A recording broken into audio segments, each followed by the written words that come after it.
Um, Describe your book in 6 words. 6 words? Um, a love story with lots of suspense. Love it. Did you always want to become a writer, or what made you become a writer? I think I wanted to be a writer since I was a little boy, but I started writing when I was in high school. I started keeping a journal. I remember I had a big crush on a girl and it didn't work out, so I was real sad and I started writing, so I'm kind of grateful for her now. What's the best advice that you've ever received? It can be to do with books, or it can be just with life. It sounds kind of corny, but it's always, it's to be yourself. You know, it's not as easy as it sounds, because you have to find out who you really are. And when you, as you live, you're always sort of trying to, in many ways, live the lives that others want you to live. And so to be yourself means really kind of to choose your own life and to be governed by the principles that you yourself decide are good for you. What secret about Disappear do your readers not know? I think that the one thing that may not be so obvious in the book is that when I started writing the book, I had a lot of anger in me, because it was the beginning of the presidential election, and there was a lot of hostility that was being directed towards the Latinos. You know, I mean, that was sort of like the big cry, is to keep people out. You know. And I kind of took that personally, but I think that by the time I started writing the book, that I was able to transform this anger that I had into my love for the characters.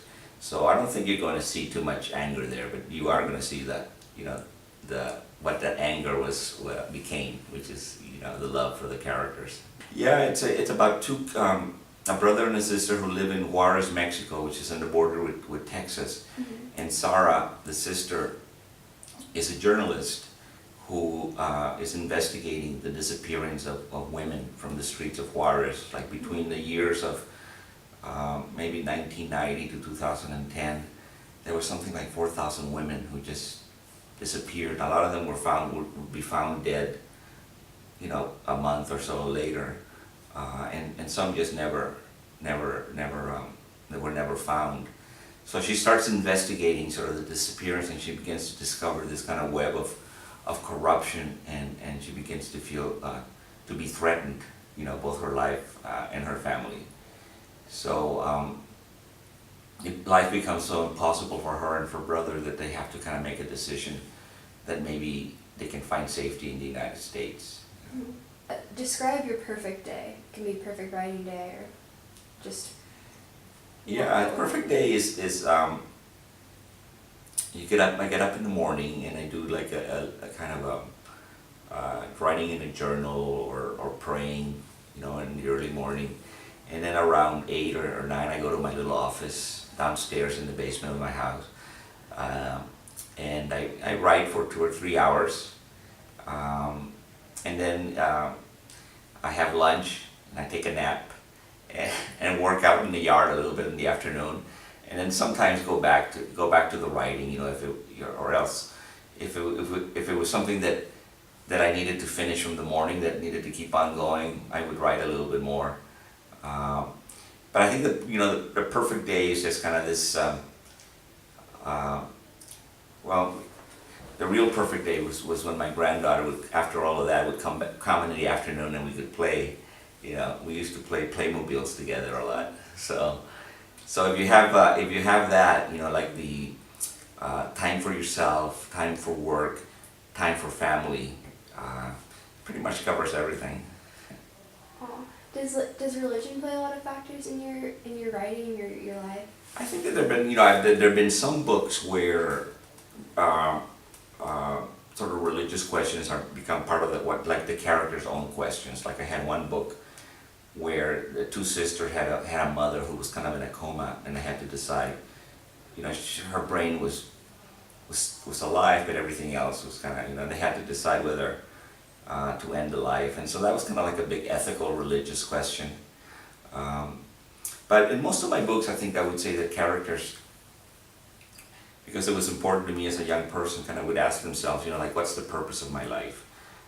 What do I want to do with my life? And in a way, even though it's not like church related, it is a religious question, you know, to kind of try to figure out whether there's more to life than just, you know. Yeah.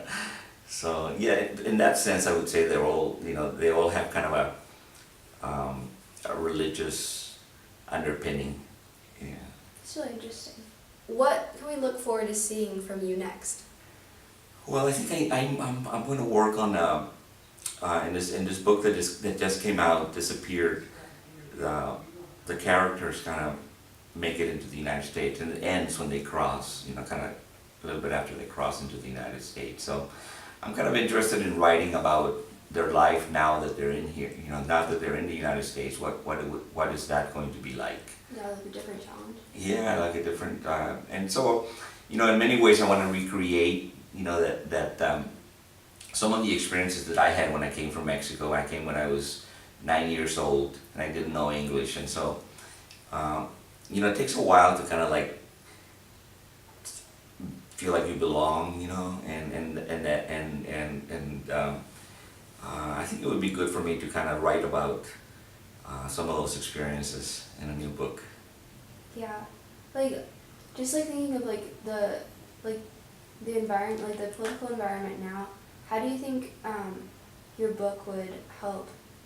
Like, do you think people should read your book to learn more about like how like who these people are? Because I feel like right now a lot of people villainize and demonize outsiders, immigrants. Right. How can your book like change that word and make it something positive? Yeah, I think that the more, when you hate someone, you kind of like are really kind of hating an image that you have of them, you know, like you kind of create this kind of, like you say, you use the word demonize, you know, you do sort of create them into this devil, you know, in your own, but when you get to know somebody in person, I mean, there's just a complexity to them, and you begin to see the elements that you have in common with that person, you know. That it's hard to hate, you know, once you do that, you know. I think hate is kind of like a mob mentality thing, that, you know, whereas reading a book is a kind of, you're alone with this book, and so there's no better way to know another soul than through literature, you know. Even as a person, I could never really know you completely, but a character in a book you can really Yeah. you know, get to know, you Like know. you see yourself sometimes in the character. Yeah, I think that one of the reasons that you empathize with someone is that you see, you know, you see yourself in that character. So I mean, I hope that the people who read it, first of all, that they will understand a little bit more about the circumstances, you know, that bring people to the United States, and really how the contributions that they make, and how, you know, they're very similar values in many ways, you know. But on the other hand, I mean, I also hope that, like, for the people who are Latino, you know, that they feel, when they see these characters that are very intelligent and courageous, but also very human in many ways, you know, Yeah. that they take pride, you know, and Yeah, I think that's so important because with the theme of like we need diverse books and everything, like I feel like seeing more like Latino characters is very important because like growing up I always saw like white characters as the main characters, and so like I think it's really important that we need those, especially like now that people like are judging people like are just judging people based on the color of their skin. Like it's, if we just see them, like you said, as real people, yeah, I feel like it's just so important. yeah.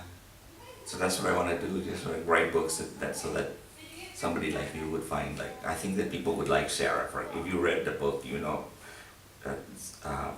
you would like Sarah, and I'm sure that you would find in her a lot of the things that are in you.